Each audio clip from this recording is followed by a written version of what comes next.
Finalzinho de dia, então não fica com vergonha não, chega perto da gente. Ó, essa aqui já tá vindo, é brincadeira, ela é minha amiga. Tudo bem, gente? Hoje o dia foi intenso, né? Começou com uma palestra bem potente do George Grinberg, e aí passamos por tantos outros assuntos importantes, e sem comer o tempo da nossa conversa, que vai ser importante, eu vou começar só me apresentando. Eu sou Bia Viana, tenho uma carreira com moda e é por isso que eu estou aqui, mas tem algum tempo que a minha vida caminhou para diversidade e inclusão, direitos humanos, e aí a gente trabalha, como o Jorge disse hoje, a gente tem pelo menos cinco trabalhos, né? Então tem aquele que a gente se realiza, aquele que a gente ganha dinheiro e por aí vai. Então a moda e os direitos humanos está nesse meio do caminho para mim. Do mesmo jeito que eu me apresentei, mas um pouco mais demorada, afinal de contas eles são os convidados, queria pedir para que vocês se apresentassem, contassem um pouco sobre o CPF, né, como a gente falou lá atrás. Quem são vocês? Qual é o propósito de vocês na moda? Contassem um pouquinho da trajetória de vocês. Camila vai começar. Posso. Boa tarde a todos. Obrigada pela introdução, né, Bia? Mas meu nome é Camila Merli. Hoje estou como gestora nacional de moda pelo Sebrae. Fico em Brasília. E é muito bom estar aqui, né, com pessoas tão especiais e já queridas, inclusive com tanto peso dentro do tema, que é moda com propósito. Bom, eu sou engenheira têxtil de formação, paulista, mas me formei no Paraná, na UEM, e a partir daí tenho uma experiência na indústria, né, inicialmente na indústria têxtil e posteriormente dentro da moda. Então, estou bem feliz também de estar aqui na Focus, voltando a um lugar que é tão importante para mim. Hoje, falar de propósito, e eu acredito que a gente vai ainda discorrer mais sobre o tema, para mim é bem importante. Pessoalmente, é algo que há um tempo atrás eu estava buscando muito, né? Eu sempre identifiquei a importância do meu trabalho dentro da minha vida pessoal, mas confesso a vocês que nos últimos tempos eu tenho andado ainda mais feliz, tendo o meu propósito não só como sentido da minha vida, mas também enxergando o impacto e resultado dentro do meu trabalho. Então, hoje eu posso dizer que o meu propósito é reunir, unir e construir uma rede de parceiros, de contatos e de pessoas que se identifiquem com os mesmos valores que eu, para que a gente possa gerar oportunidades para transformar e impactar positivamente a vida das pessoas. E aí, como a gente está num painel sobre moda, né, isso e uma parte disso eu uso dentro do meu trabalho como gestora de moda. Então, esse é o meu propósito, e um dos principais pilares dentro do meu propósito e da minha vida é o servir. Pode ir, Igor. Obrigada, Camila.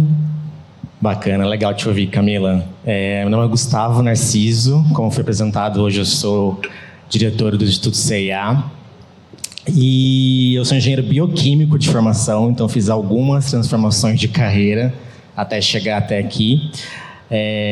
E eu acho que hoje eu me considero um ativista corporativo, né? Eu acho que o capitalismo, como ele existe hoje, como ele existiu no passado, está entrando num novo momento em que algumas reivindicações e atualizações que a sociedade tem requerido, né, estão cada vez mais pujantes. Acho que a gente está em uma série de discussões e debates sobre como que a equidade de gênero, como que a equidade racial, né, os direitos das pessoas LGBTQIA+, como que a gente olha para as desigualdades sociais que nos permeiam desde que a gente acorda até o que a gente vai dormir, e as mudanças climáticas, acho que são agendas urgentes e que elas têm cada vez mais revelado, né, como o capitalismo precisa se adequar e se atualizar diante dessas urgências que a natureza e que a sociedade tem gritado todos os dias.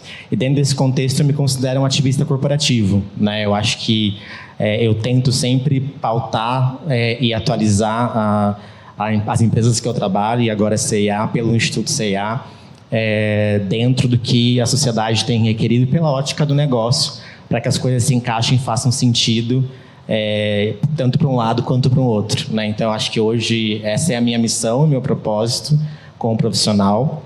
E dentro do Instituto CIA, a gente tem, desde o começo da minha gestão, que foi 2020, eu acho que a gente tem cada vez mais avançado dentro dessa pauta, se conectando com pessoas, como a própria Camila, com o próprio Maurício, que a gente já se conectou, que estão pautando e estão querendo causar essa transformação e se utilizando dessa estrutura que é a CIA para conseguir fazer isso num alcance nacional. Então, acho que hoje, independente de qualquer coisa, esse é o meu propósito, e tentar trazer e transformar, né, os ambientes por onde eu passo dentro dessa direção.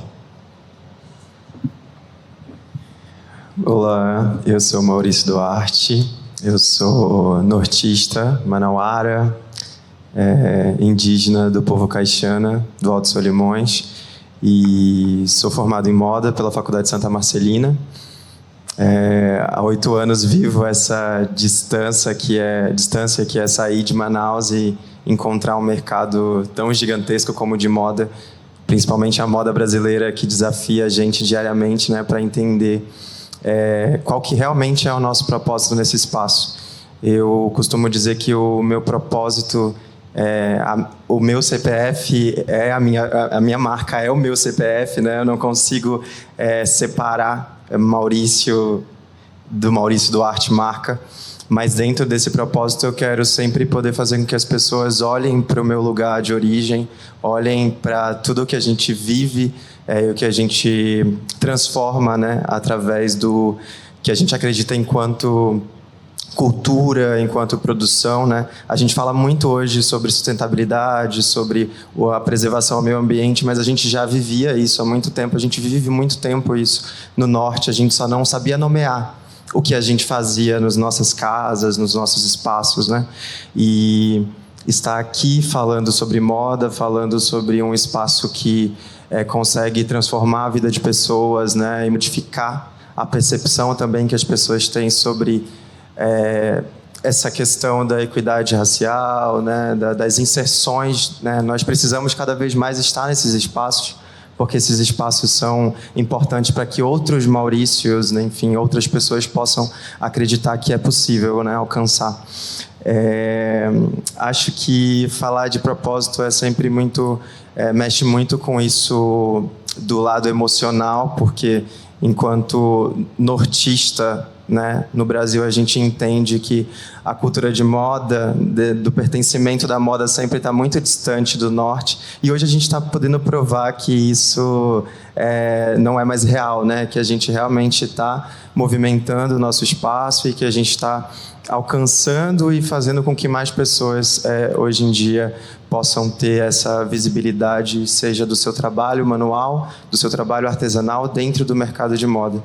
E eu acho que o meu propósito enquanto pessoa é fazer com que o artesanato cada vez mais seja considerado, sim, um luxo e um trabalho que merece respeito dentro da moda brasileira. Obrigada, gente. Então, se a gente fosse fazer um popurrí, seria que o propósito é servir,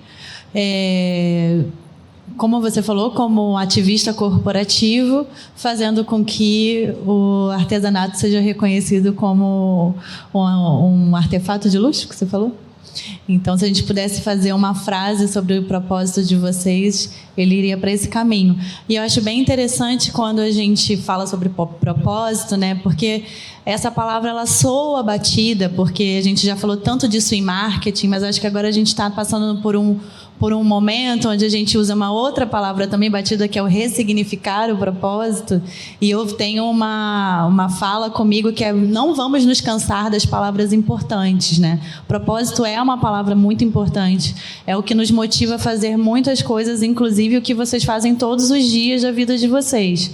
E aí, pegando um pouco desse CPF, o que vocês, como indivíduo, têm como propósito, como que vocês podem contar, então, para a gente como que o propósito está presente no que vocês fazem hoje no trabalho, se aprofundando mais, então, no dia a dia de trabalho de vocês? Voto de novo? Gosto. Querem intercalar? Vocês que sabem. Mulheres primeiro, talvez, sempre. Sim. Mas como foi a minha última frase, quando eu estava falando sobre meu propósito, que é servir, hoje, como eu me apresentei aqui como gestora de moda no Sebrae, o meu propósito pessoal está totalmente conectado com o propósito da minha empresa.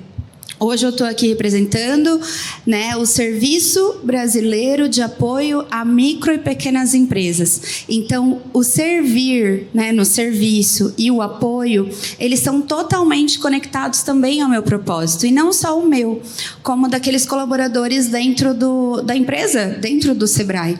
Então, desde o colaborador mais próximo da sociedade, né, como, por exemplo, o atendente de balcão dentro do escritório regional, né, nas inúmeras cidades que nós temos do Sebrae.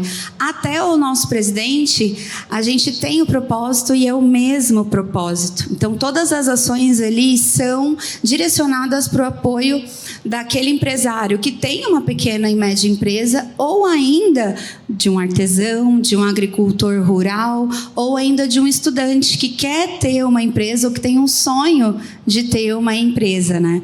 Então, dentro do Sebrae, a conexão e a missão da empresa se conecta também à minha. E aí a gente fala e tem um ponto de encontro que é a moda, dentro da minha área de formação e dentro de uma das maiores áreas econômicas do país, não só na indústria, quanto também no comércio e varejo. Então, dentro da moda hoje, a gente tem inúmeras ações para fortalecer aquelas empresas, né, dentro do nosso setor. E aí eu volto no meu propósito novamente de reunir, unir, né, e conectar grandes parceiros. E vou citar alguns aqui, como, por exemplo, o congênere do Instituto C&A, que é o Instituto Lojas Renner. A gente tem um projeto lindo que a gente chama de projeto Chuchuzinho, né, internamente, porque ele é um projeto de empoderamento feminino dentro do empreendedorismo. Inclusive, aqui nós estamos no espaço do Sebrae com algumas marcas do nosso projeto. Convido a todos passarem por lá, né, e conhecerem as nossas marcas e os produtos que a gente está expondo. Esse é um dos exemplos do nosso propósito dentro ali e direcionado além das questões de igualdade, de justiça, né, dentro do ESG. A gente busca, dentro da nossa empresa, junto com o meu propósito, né, colocar dentro das ações de moda. E aí eu vou citar mais um exemplo aqui, como são os projetos de encadeamento produtivo no Sebrae. A gente tem projetos que desenvolvem as micro e pequenas empresas que fornecem para grandes cadeias e grandes empresas, como é o exemplo do encadeamento produtivo do Grupo Soma. Né? A gente atua ali com as áreas que impactam positivamente naquelas empresas, e aí a gente está falando não somente do aumento de competitividade, mas também no impacto social, ambiental, econômico, não só para as pequenas empresas, mas também para a grande empresa que está ali como parceira do Sebrae. Esses são alguns exemplos de como o meu propósito se conecta com o propósito da empresa onde eu trabalho, que é o Sebrae, a que eu represento aqui. E, Maurício, foi muito bom te escutar. Por quê? Porque você me fez aqui pensar em duas outras ações que o Sebrae tem, que a moda está inclusa, mas ainda de uma forma muito incipiente, que eu acho que a gente pode, inclusive, conversar para pensar em coisas novas e como a gente pode apoiar empresários, né, e pessoas assim como você, que acredita no artesanato, que veio do norte, né, e que tem uma empresa que hoje atende ali em âmbito nacional. Hoje o Sebrae ele tem um polo de bioeconomia no Pará, em Belém, e a gente espera lá impulsionar por meio da inovação pessoas, estudantes e micro e pequenas empresas para o desenvolvimento dos produtos. E hoje, aqui em São Paulo, a gente tem um polo de artesanato, de economia criativa, que pega toda essa parte de criação autoral, de tendências, e a gente pode conectar as duas coisas. Na verdade, as três coisas. Bioeconomia, né? O artesanato, a economia criativa e também a moda.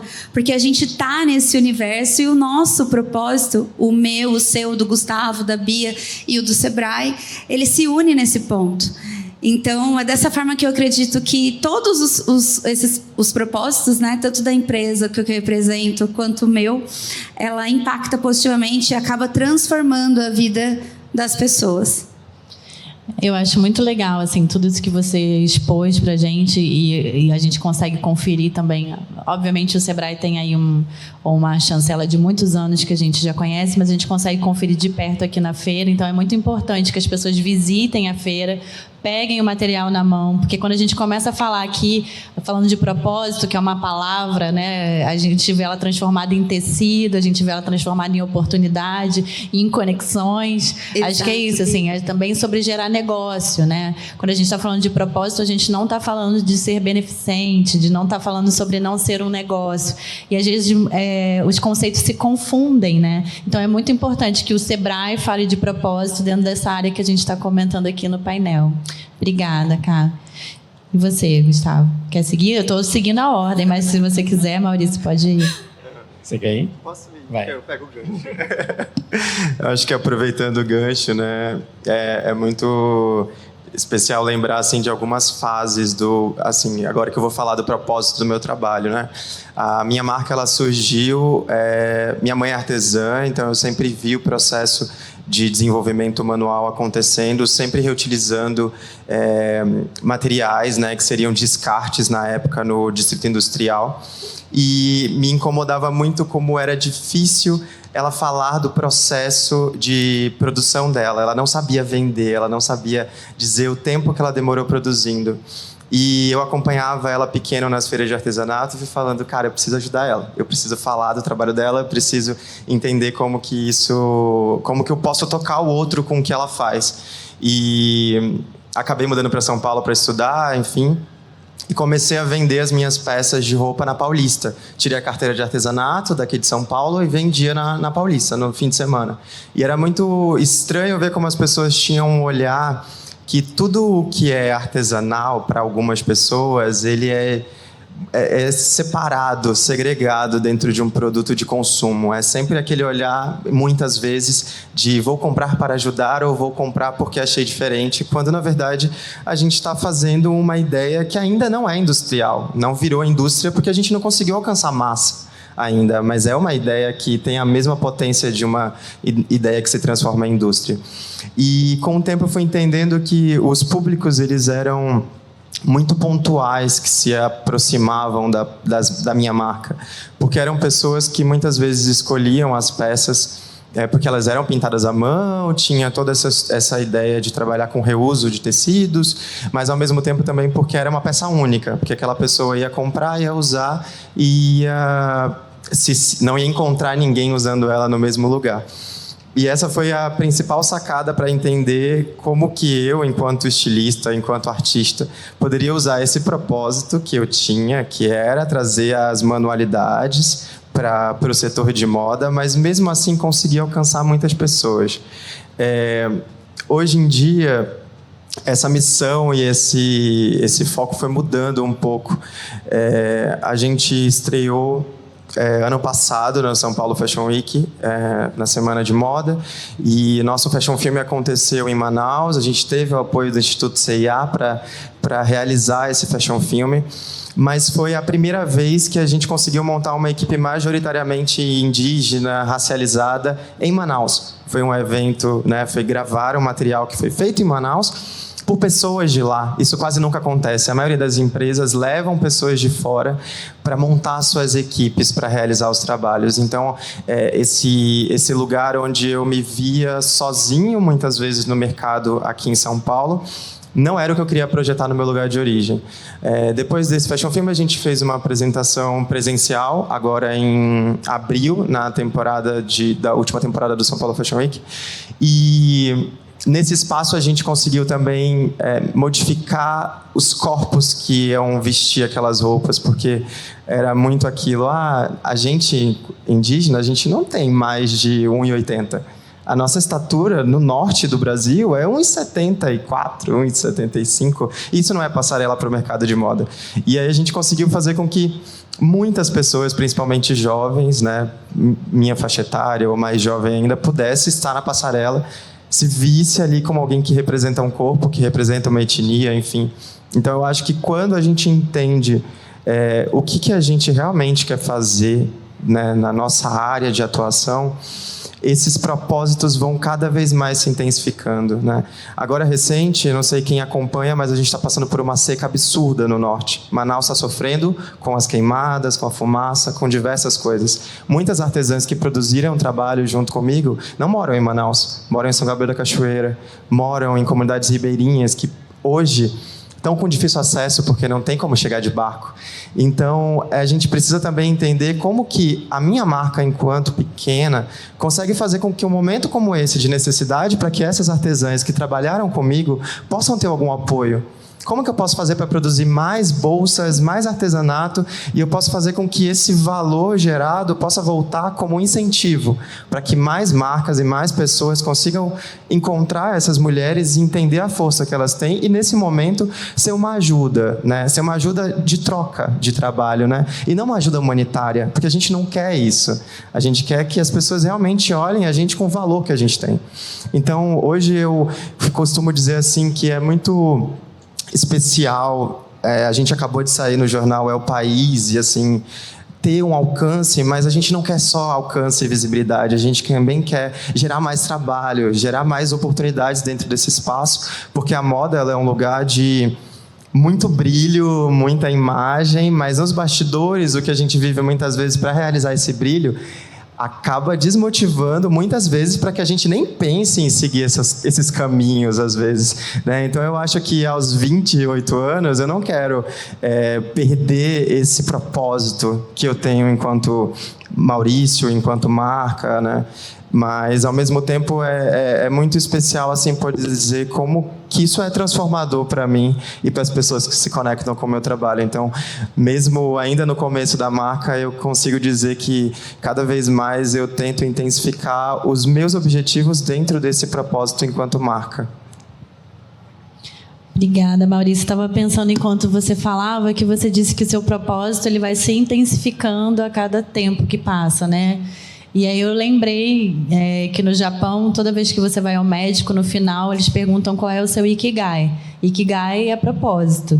E eu fico pensando se a gente tivesse essa cultura de, desde criança, quando a gente vai ao médico, a nossa última pergunta ser qual é o seu propósito. Onde a gente estaria como Brasil, né? E como indivíduos, obviamente. Mas é isso mesmo, assim, quando a gente encontra o nosso propósito, ele não se contém em si, né? Na medida que a gente exercita ele, ele vai se tornando mais elástico e alcançando mais pessoas.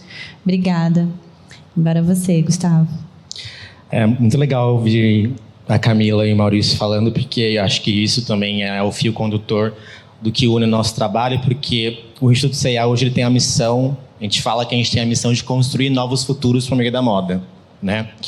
E a gente faz isso através da inclusão produtiva, trazendo e fortalecendo micro e pequenos empreendedores de moda, pessoas que querem estudar moda, né? A gente foca em populações, juventudes negras e indígenas para isso.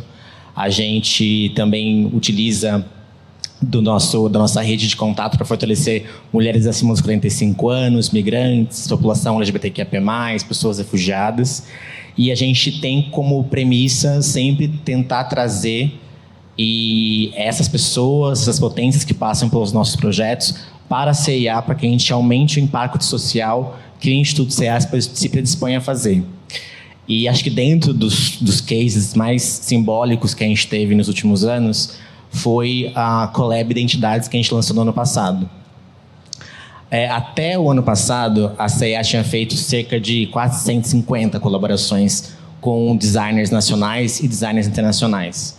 Dessas 150 colaborações, apenas 2 colaborações foram feitas com pessoas negras. A primeira foi com a Beyoncé, em 2008, perdão. Isso aconteceu, para quem não se lembra, em 2008 a C&A fez uma collab com a Beyoncé. E em 2017 a gente fez uma collab com o Lab Fantasma do Emicida. E desde então, nenhuma outra colaboração com uma pessoa não branca aconteceu com a C&A. E eu, com esse incômodo pessoal e profissional, propus para a marca a gente fazer criar uma plataforma que a gente pudesse valorizar a moda nacional sob o aspecto das raízes brasileiras, trazendo e protagonizando isso com pessoas negras e pessoas indígenas. E com isso nasceu a Collab Identidades.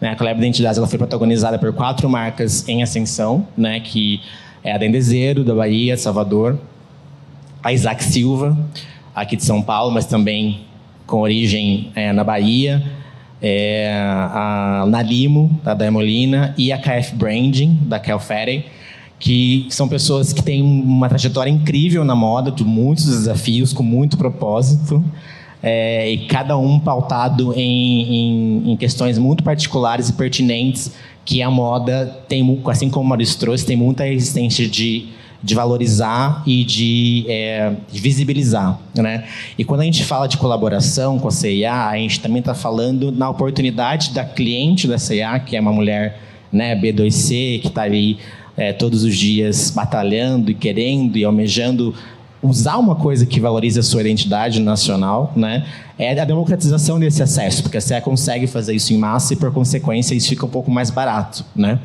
E então, com essa colaboração, a gente conseguiu democratizar o acesso dessas marcas para cliente da C&A, apresentar para o Brasil essas marcas que estão nesse momento tão bacana e importante dentro da moda brasileira que a gente está vivendo agora, com todos os desafios. Não é um céu de brigadeiro, a gente sabe, mas com todos os desafios, mas são marcas que estão resistindo e fazendo um trabalho notável. E com um resultado muito interessante para as marcas, com um resultado muito interessante para a C&A, e isso foi muito revolucionário, Isso permitiu com que outras colaborações com pessoas não brancas acontecessem depois disso. Recentemente, a gente lançou uma collab muito bacana e linda com a Ateliê Mão de Mãe, em Salvador, também com o apoio do Instituto C&A. A gente inaugurou, na semana passada, a casa AMM, em Salvador, que é uma casa que vai ser o espaço de vendas do Ateliê Mão de Mãe, mas também vai ser o espaço de capacitação de crocheteiras de Salvador e de Grande Salvador. Hoje, o Ateliê Mão de Mãe tem uma rede de 28 crocheteiras. A expectativa é que a gente dobre ou até triplique esse impacto com o crescimento da marca, que eu, pessoalmente, acho que tem um potencial gigantesco de atingir esse resultado de impacto social e também de geração de renda. E é isso, Acho que é um pouco de como as coisas se conectam para mim, de como, dentro da lógica do próprio negócio C&A, eu consigo pautar essas reivindicações e atualizar a empresa para o momento que a gente está vivendo. Obrigada. Eu acho interessante porque aqui a gente teve narrativas profissionais distintas, que tem a ver com um propósito individual e que pode inspirar todo tipo de público que passa aqui pela feira. Tanto um estudante que deseja fazer no seu negócio a diferença, ou no negócio de uma outra pessoa, que também é possível, quanto um tomador de decisão, que é possível olhar para o Instituto C&A e entender possibilidades de ação, E eu acho que também de aproximação. Acho que é legal a gente falar que a gente não está falando de verdades únicas, Que se aproximar dessas 3 pessoas quando terminar aqui ou em algum outro momento, LinkedIn, não sei, a gente precisa abrir essa informação e facilitar os caminhos, porque ainda existe essa percepção de que é muito difícil, de que não tem essa mão de obra, de que é muito difícil fazer. Não estou falando que, como você disse, que é super fácil, mas eu me formei em moda há um pouco mais de 20 anos atrás. Há 20 anos atrás, quando a gente falava de sustentabilidade, parecia que a gente era só reciclar o lixo que a gente estava fazendo a roupa, Ou reaproveitar melhor o tecido. Isso já é um assunto muito antigo. Hoje a gente tem inúmeros caminhos, inúmeras iniciativas que ainda não são tão impulsionadas porque a gente não está olhando, de fato, com a lupa que esse assunto merece. Hoje a gente falou o dia inteiro, praticamente, sobre isso. A gente teve um talk agora, antes, sobre CEO, que era sobre transparência e sustentabilidade realidade no jeans, que é um desafio gigantesco, mas é de reverenciar, da gente pensar de que o jeans, que a gente sabe todas as questões dentro da nossa indústria que polui tanto, está prestando atenção e está tentando fazer o máximo. Então, é possível quem está começando ou quem tem uma instituição só com esse fim fazer ainda muito mais, porque para eles é muito mais difícil, já tem 40 anos de história, é muito mais difícil, né, poder ajustar. E pensando nesse público que circula aqui, eu vou dar uma separadinha aqui, pensando que a gente tem aqui alunos, né? A gente tem estilistas e a gente tem tomadores de decisão, donos de marca que poderiam querer saber mais sobre esse assunto que a gente está falando. A gente vai para a última pergunta aqui do nosso papo. E eu queria perguntar para a Camila, assim, o que você indica para quem é estudante, está buscando trabalhar com o seu propósito na moda, no mundo têxtil? Qual o caminho que você indica? Eu queria muito ter conhecido uma Camila 20 anos atrás, mas talvez a resposta fosse outra. Então, para quem está te conhecendo hoje ou já te admira, o que você indica aí nesse caminho? Ai, que bom que foi a minha fala vai ser para os estudantes, né? Porque, assim como você, eu fui uma estudante da área, né? E se eu pudesse indicar ou começar um discurso com algumas indicações, eu vou pegar justamente uma palavra da tua fala anterior, que é informação. Né? Nessa parte, quando a gente está estudando algo, a gente tem acesso muito fácil e rápido à informação. E essa informação chega para a gente de todos os canais distintos, né? Muita coisa ao mesmo tempo. Então, se informem. Se informem, e aí conectando a dica ao nosso tema, se informem sobre o que é a moda com propósito, o que é ter, na verdade, um propósito dentro do ambiente de trabalho, e a partir dessa informação, do conhecimento sobre o tema, conectem com o propósito da vida de vocês. O que vocês querem deixar como legado? O que vocês gostariam ou de que forma vocês gostariam de impactar, né, a sociedade e o mundo? E aí eu vou pedir licença aqui para contar um pouco de como foi a minha trajetória. A gente falou aqui sobre o significado do que é o propósito. E eu acredito que o propósito, para cada um aqui, tem uma espécie de significado distinto, porque somos pessoas individuais, somos seres diferentes, e para cada um, o propósito de vida também é diferente, né? Então, eu venho também, desde que me formei na indústria, depois dentro do ambiente de moda, que são, por mais que a gente esteja falando do mesmo setor, são realidades bem distintas. Quando você está dentro da indústria, trabalhando no turno A, B e C ali, né, em máquinas, processos e tudo mais, é muito diferente quando a gente está dentro do processo criativo da moda. Então, o meu propósito de vida, ele mudou durante toda a minha carreira. Quando eu estava na faculdade, eu pensava que era de uma forma. Quando eu fui para o mercado de trabalho, é completamente diferente, muda tudo e você começa a se adaptar. E aí, saí da indústria, fui para uma empresa no terceiro setor, que o foco e o propósito era conhecimento, multiplicação de conhecimento. Em cada uma dessas fases da minha vida, eu entendia qual era o meu papel. E sentia de uma forma distante qual era o impacto que aquilo tinha na vida das pessoas e na sociedade. Até que, um belo dia, eu estava em um Encadear Summit, que é um evento do Sebrae que acontece, inclusive, aqui em São Paulo, e eu participei de um relato de uma pequena empresária. Ela era fornecedora de uma das lojas Renner, ela fazia parte ali da cadeia de fornecimento, e ela estava contando qual foi o impacto das ações do Sebrae dentro da vida dela como empresária. Ela tinha a empresa, foi criada ali nos fundos da casa dela, talvez muitos de vocês se identifiquem, né, com isso, os empresários que aqui estão. Era uma empresa de aplicação de aviamentos em t-shirts. E antes disso ela não tinha orientação, porque foi criada a partir de uma oportunidade e tudo mais. O Sebrae veio junto com essa parceria e criou um norte ali naquela empresa. Trilhou um caminho onde ela conseguiu se desenvolver e a partir daquilo a empresa cresceu. E cresceu de uma forma não só aumentando a competitividade, a estrutura ou o faturamento daquele pequeno negócio. Cresceu com possibilidade de impactar também as pessoas que trabalhavam lá. E aquela empresária, ela disse que para ela o principal resultado da ação do Sebrae, daquele projeto, para ela foi que ela conseguiu ter condições de criar, junto da nova unidade, né, do prédio da empresa dela, um espaço para que houvesse uma creche para os filhos das mulheres que trabalhavam lá. Então, as mulheres, um dos maiores, vamos dizer assim, indícios, né, de turnover, de demissões, desligamentos e rotatividade dos colaboradores daquela empresa era justamente isso: eu não tenho com quem deixar meu filho. E ela também, sendo mulher, usou ali da empatia e do propósito da vida dela, além da empresa, para criar uma creche. A hora que eu ouvi aquilo, eu falei, meu Deus...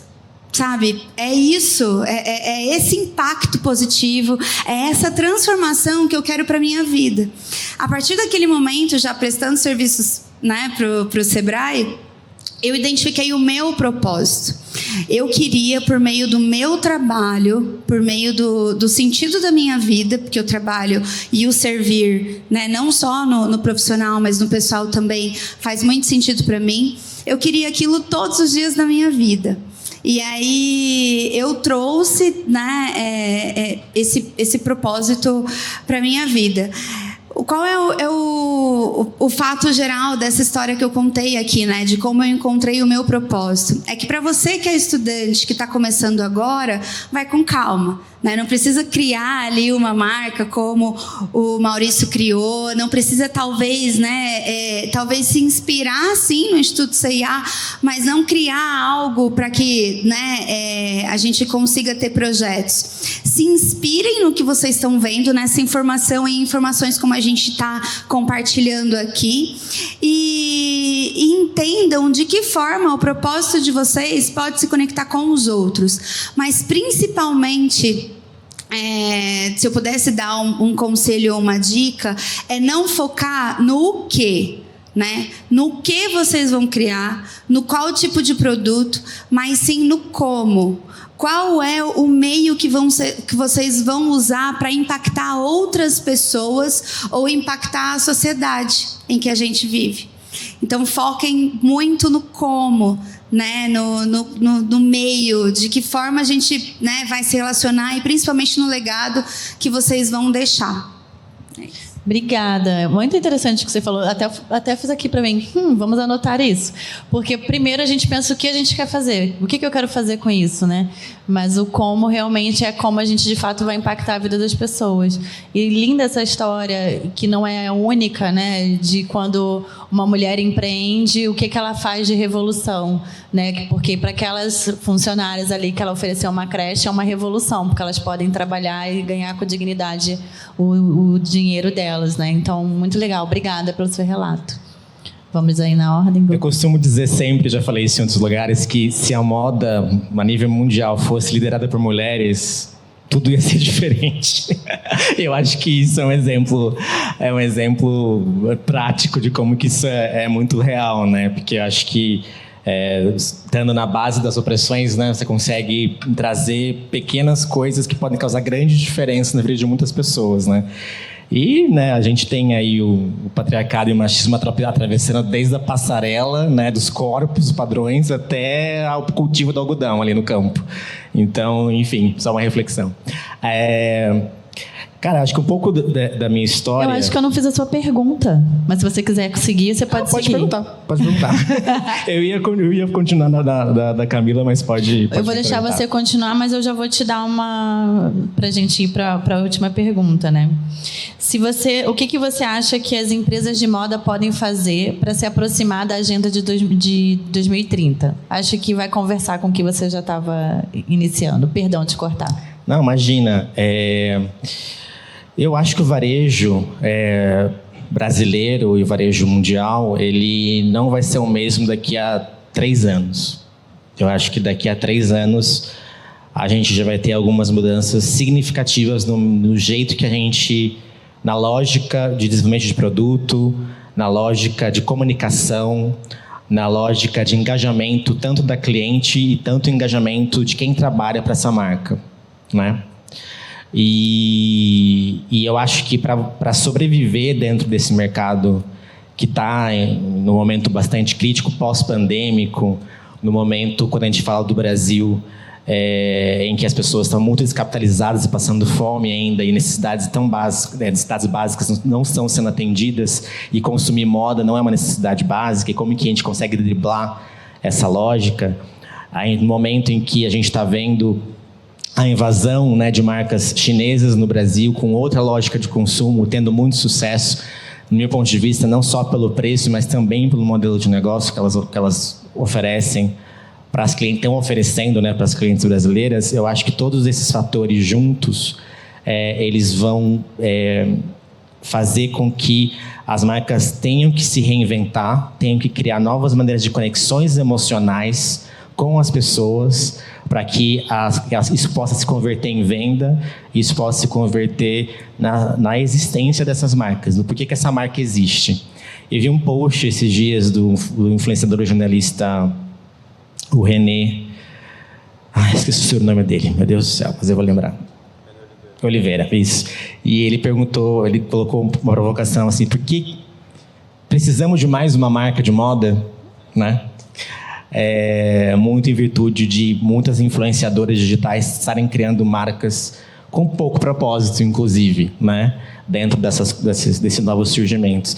Isso me provocou muito a entender, né, dentro da minha missão específica, liderando o Instituto C&A, e como exemplifiquei para vocês, tentando atualizar a maneira com que o negócio vai operar nos próximos anos, sobre o olhar da sustentabilidade, sobre o olhar da regeneração, sobre o olhar da diversidade também, como que essas coisas se retroalimentam. Eu acho que, por exemplo, olhar para a sua responsabilidade social corporativa, olhar para os seus impactos ambientais negativos e positivos, e de forma pragmática, de forma com uma governança estabelecida, né, com investimento financeiro, senão também as coisas não funcionam, impactando a sua cadeia de valor, né?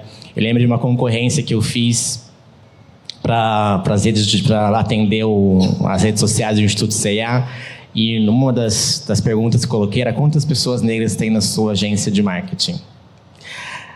E isso causou assim, um alvoroço tão maior do que eu imaginava, porque as pessoas que estavam concorrendo ficaram tão constrangidas, e algumas de colocar zero, que aí começaram a driblar um pouco da resposta. Não, mas já tive no passado, ou vale se já tive no passado, ou coisas assim. Mas é uma coisa tão ínfima que provoca a sua cadeia de valor, atualizar, rever algumas coisas básicas, né, que pode movimentar toda a sociedade. Então, eu acho que hoje, eu acho que se apropriar e atualizar o seu modus operandi para essas necessidades e mudanças que o varejo vai requerer de nós no futuro, por esse olhar, eu acho que é uma saída, e eu acho que isso, por consequência, vai atravessar, né, os 17 Objetivos de Desenvolvimento Sustentável da ONU. Eu acho que a resposta para o mundo mais sustentável já foi construída, né? Os targets já estão desenhados,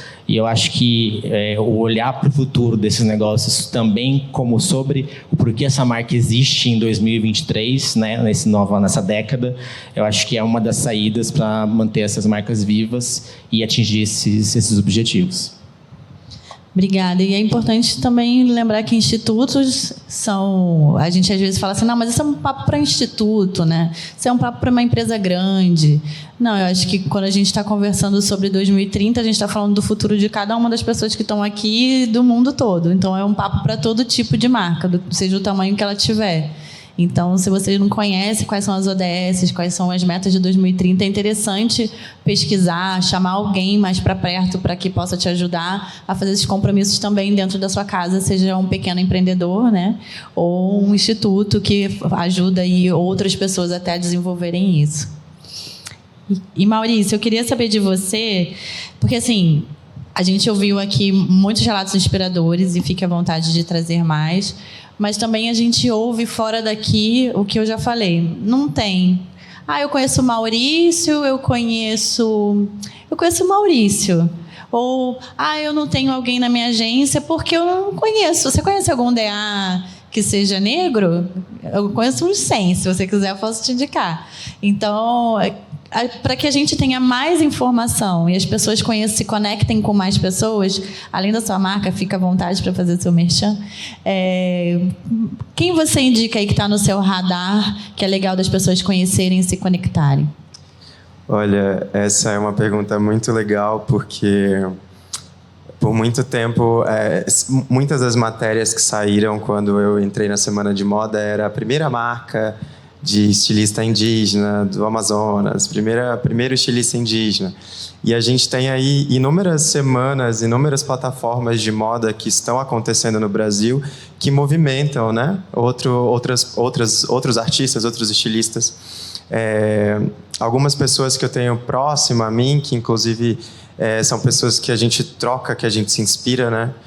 O Cildo Ri é um designer, um estilista indígena do povo Piratapuia, que ele é de São Gabriel da Cachoeira. Quando eu fui para São Gabriel da Cachoeira para fazer o desenvolvimento da minha última coleção, ele me deu muitas coordenadas de associações, enfim, de muitas pessoas para me conectar lá, que faz um trabalho super incrível também de pesquisa de tingimento natural, com o uso, né, da casca da mandioca. A gente normalmente, quando faz a farinha, né, ou qualquer outra coisa que derive da mandioca, a casca nunca tem finalidade. A casca é subproduto, né?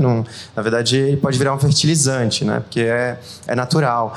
Mas ele está usando para fazer tingimento, né? Então a gente sai um pouco desse lugar das folhas e vai também para as cascas, né? Que já é um produto que a gente utiliza no dia a dia, principalmente no Amazonas. Mas a gente também tem a aveena, a ticuna, a gente tem Rodrigo Tremembé, lá do Nordeste, que também faz um trabalho super bonito, trazendo os grafismos indígenas do povo dele para as peças, né? A gente tem a Wanda Witoto, que é uma liderança lá do Amazonas, que tem um trabalho super incrível no Ateliê Derequini, fazendo um movimento de mulheres dentro da comunidade, num bairro periférico da cidade de Manaus, que é o Parque das Tribos, e usando da moda como uma ferramenta social, né?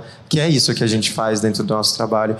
Mas eu acho que, para além de falar sobre essas pessoas que, para além de mim, estão furando essas bolhas e entrando nesses espaços, eu acho que é importante também dizer que a gente, quando fala de pertencer a espaços, a gente não quer só pertencer a esses espaços, ser jogado nesses espaços e mostrar o que a gente é capaz de fazer. A gente também quer equidade, né? Acho que isso é o que a gente muito tem lutado, o que a gente está lutando, seja na música, na arte, na moda, e a gente se esbarra ainda em muitas barreiras do desconhecido. O eixo sul e sudeste nunca olha para o norte, e o norte sempre fica ali naquele limbo de e aí, onde eu entro, o que eu faço? E a gente, né, enquanto estilista, a gente tem falado muito sobre isso, que quando um estiver no lugar, a gente vai fazer o possível para puxar o outro, a gente vai fazer o possível para chamar o outro, porque a forma como eu falo do meu trabalho é diferente como a do Cildo Ri fala, é diferente como a Wanda fala, é diferente do Tremembé, é diferente da aveena, ticuna, que fala na língua, que ainda vive na aldeia, muitas vezes vem para a cidade para os trabalhos, mas ela vive no território. Então, eu acho que cada vez mais é interessante quando mais pessoas chegam na marca. A gente agora, ultimamente, bateu 32 mil seguidores de uma maneira totalmente orgânica, uma marca que... A minha marca nasceu em 2012, mas que eu vivo do meu trabalho desde que eu cheguei em São Paulo, em 2017. Mas nos últimos tempos a gente conseguiu movimentar mais pessoas, trabalhar com artesãs, não diretamente, né, no sentido de empregar essas pessoas por um tempo, mas trabalhar e gerar uma renda através do que a gente faz. E é muito interessante saber, né, do Sebrae, de toda essa iniciativa dos institutos também, porque agora o olhar que tem voltado não só para o meu trabalho, como de outros parentes também, de outros lugares do Brasil, é que a gente vai para falar de um Brasil que muita gente nega. Muita gente nega o seu avô nordestino, o seu bisavô, que era indígena, porque só ouviu pouco falar sobre ele. A gente não sabe a nossa história. Muitas vezes a gente desconhece essas histórias que foram silenciadas em todo esse processo que a gente vive, mas eu falo que, para além de falar sobre o meu lugar de origem, eu quero sempre que o respeito venha para esse lugar, para que outras pessoas possam se identificar, mesmo que demore esse tempo de identificação. Porque quando a gente falou de propósito o tempo inteiro, né? Mas, para além de propósito, a gente tem que também saber todo o caminho da nossa história para que esse propósito seja condizente com a nossa história também. Porque não adianta eu ser o primeiro estilista do Amazonas e não poder transformar o Amazonas para que mais estilistas possam sair.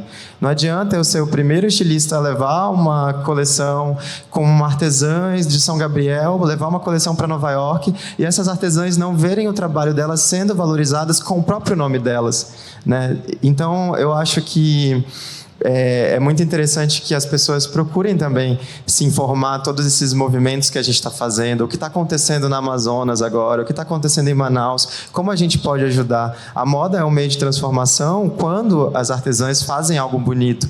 Mas e aí, a vida dessas artesãs na sequência, a vida dessas pessoas no processo, né? Uma marca só não consegue movimentar muitas associações, poucas vezes consegue. Mas se a gente que entende, né, e está nesse mercado e pode consumir, pode incentivar e pode compartilhar, eu acho que esse é o caminho, sabe? Então, quem tiver vontade de seguir a marca, tem as artesãs marcadas nas publicações, sempre que posso compartilho também outras informações de outros movimentos que estão acontecendo, e acho que falar de moda nesse lugar onde a gente nunca pôde se ver presente, hoje eu posso me ver presente, é intensificar esse grito, né, de olhem para o meu lugar de origem. Assim como eu falo, né, a última coleção de novembro chamava Igarapé. Essa última chamava Tramas. Agora a gente está com os nossos igarapés secos. Poucas pessoas sabem a importância da água para a nossa vida, porque sem água a gente não trama nada. Sem água a gente não consegue colher o arumã, o tucum, que precisa ser lavado, que precisa ser tingido, que precisa de água para nascer, né? É uma palmeira. Então, quando a gente entende a nossa responsabilidade social, seja em qualquer área que a gente atua, a gente entende que tudo o que a gente faz pode afetar, mas também pode incentivar outra pessoa, né? E eu acho que dentro do meu trabalho eu tento muito falar sobre a possibilidade sempre de incentivar o outro, porque graças a Deus, em toda a caminhada, eu sempre tive muitas oportunidades de incentivo, né? Estar aqui é porque esses incentivos aconteceram. Então, eu acho que é um pouco disso. Obrigada. E ouvindo agora vocês três, eu fico pensando que muitas vezes a gente imagina o propósito como algo que a gente tem que projetar só para frente, que a gente olha para frente. Então, a gente foi criado numa sociedade que a gente imagina ele tecnológico, branco, a gente imagina várias coisas sobre isso, né? Mas é importante a gente lembrar que nem sempre tem a ver com tecnologia, não essa que a gente imaginou. Muitas vezes olhar para trás faz com que a gente crie novas coisas, crie diferente a partir de um aprendizado de coisas que a gente não tinha ainda olhado, porque não foi assim que a gente foi apresentado ao mundo, mas sim a um outro tipo de sociedade. Então, que a gente busque essa informação, porque, sem dúvida, a informação do passado vai fazer com que o nosso propósito ganhe um outro direcionamento, como bem falou Maurício, né? Autoconhecimento, mas conhecimento do todo também faz com que o nosso propósito tenha robustez e não seja vazio em si.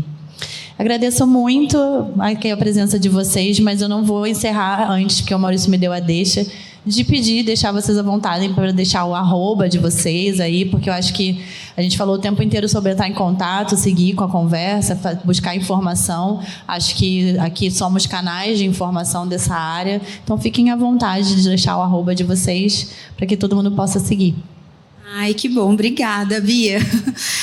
Pessoal, o meu @ é Camila Merli, com K, mas se for difícil, amanhã, hoje eu sei que a gente já está encerrando o evento, mas amanhã eu estarei ali no nosso stand do Sebrae com as nossas marcas.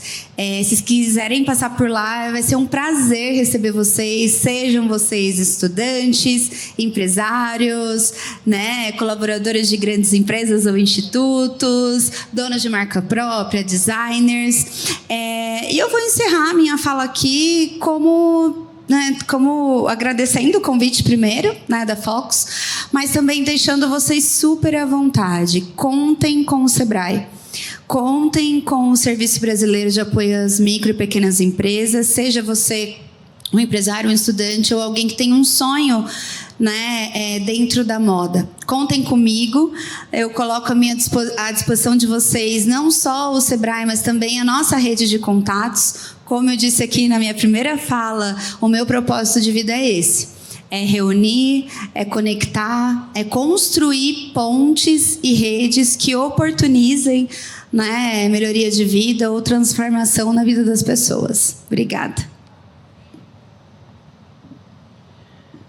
Antes de eu falar os arrobas, eu queria fazer um convite para vocês. Ontem a gente lançou no Instituto C&A e na C&A também um prêmio chamado Fashion Futures. Todo mundo que está aqui pode participar de alguma forma. A gente tem 7 categorias no Fashion Futures. A primeira é a personalidade da moda Fashion Futures 2023. Então, se vocês acham que alguém fez um trabalho muito legal, vocês podem entrar lá no perfil do Instituto C&A no Instagram, que é Instituto_CIA. CM comercial é CEA. E colocar lá a pessoa que você acha que merecia ganhar um prêmio esse ano por ter feito um trabalho muito legal. A gente tem uma categoria de marcas. A gente quer encontrar a marca que fez o trabalho mais bacana de impacto social positivo. A gente quer também olhar para marcas que estão fazendo impacto ambiental positivo também no Brasil. A gente também está buscando marcas que estão trabalhando com circularidade, novos materiais, e a gente também está premiando desfiles e fashion filmes. Então, se vocês também conhecem alguém, fizeram um fashion film, fizeram um desfile e querem concorrer a essa categoria, podem se inscrever também. Né? As inscrições foram abertas ontem, vão até o dia 17 de novembro, e a premiação vai ser no Museu de Arte Moderna de São Paulo, dia 17 de novembro, onde a gente vai anunciar os vencedores. Então, fica o convite para vocês participarem. É um movimento que a gente também está questionando a sociedade sobre o que a gente quer vestir no futuro, né? Que futuro da moda é esse que as pessoas acreditam. Então, conto com a participação de vocês. Bom, eu estou no LinkedIn, meu nome é Gustavo Venâncio Narciso, podem me procurar e adicionar. Eu demoro para responder, mas eu respondo todo mundo sempre, eu juro. E o meu Instagram pessoal é Guvena_. Então, vocês podem me achar também, me perguntar coisas também na hora que eu parar, para você para uma hora da semana para responder, e eu sempre respondo. E é isso. Quero agradecer muito a Focus pelo convite. Foi uma alegria dividir essa mesa com vocês, e é um ótimo evento aí, o restinho de evento e evento amanhã para quem for participar. Obrigado. Então, meu Instagram é Maurício Duarte Brand, e também vocês podem encontrar no site mauricioduartebrand.com.br, desculpa. E o meu ateliê fica em Pinheiros. Eu atendo no ateliê com horário marcado, então quem quiser seguir no Instagram, quiser conhecer, todo o processo de produção das peças é feito no ateliê. Desde a modelagem, enfim, corte, costura, finalização das peças, é tudo feito dentro do ateliê. E agradeço ao convite da Focus, eu fico muito feliz com essa oportunidade de poder compartilhar com essas pessoas tão especiais. E é isso, acompanhem, eu acho que é muito importante incentivar a moda brasileira, consumir, e mesmo que não seja consumindo, mas dividindo o que a gente tem feito para outras pessoas, para que a gente alcance mais pessoas e cada vez mais a gente possa transformar esses espaços. Obrigado. Obrigada, gente, pela companhia de vocês nessa mesa. Agradeço também a Focus por ter me convidado para mediar a mesa. Meu arroba é Bia Viana, com 2 N's, no Instagram e no LinkedIn. Quando eu falei de 2 N's, agora lembrei, esqueci de dizer que sou carioca, não sei se vocês perceberam agora no finalzinho. Mas, além disso, quero convidar vocês todos para voltarem amanhã. A gente tem mais o último dia inteiro de uma programação muito importante. Mais de 120 estandes, e estamos dizendo que a cobertura nas redes sociais está muito boa. Vale a pena acompanhar. Obrigada, gente. Bom final de evento para vocês.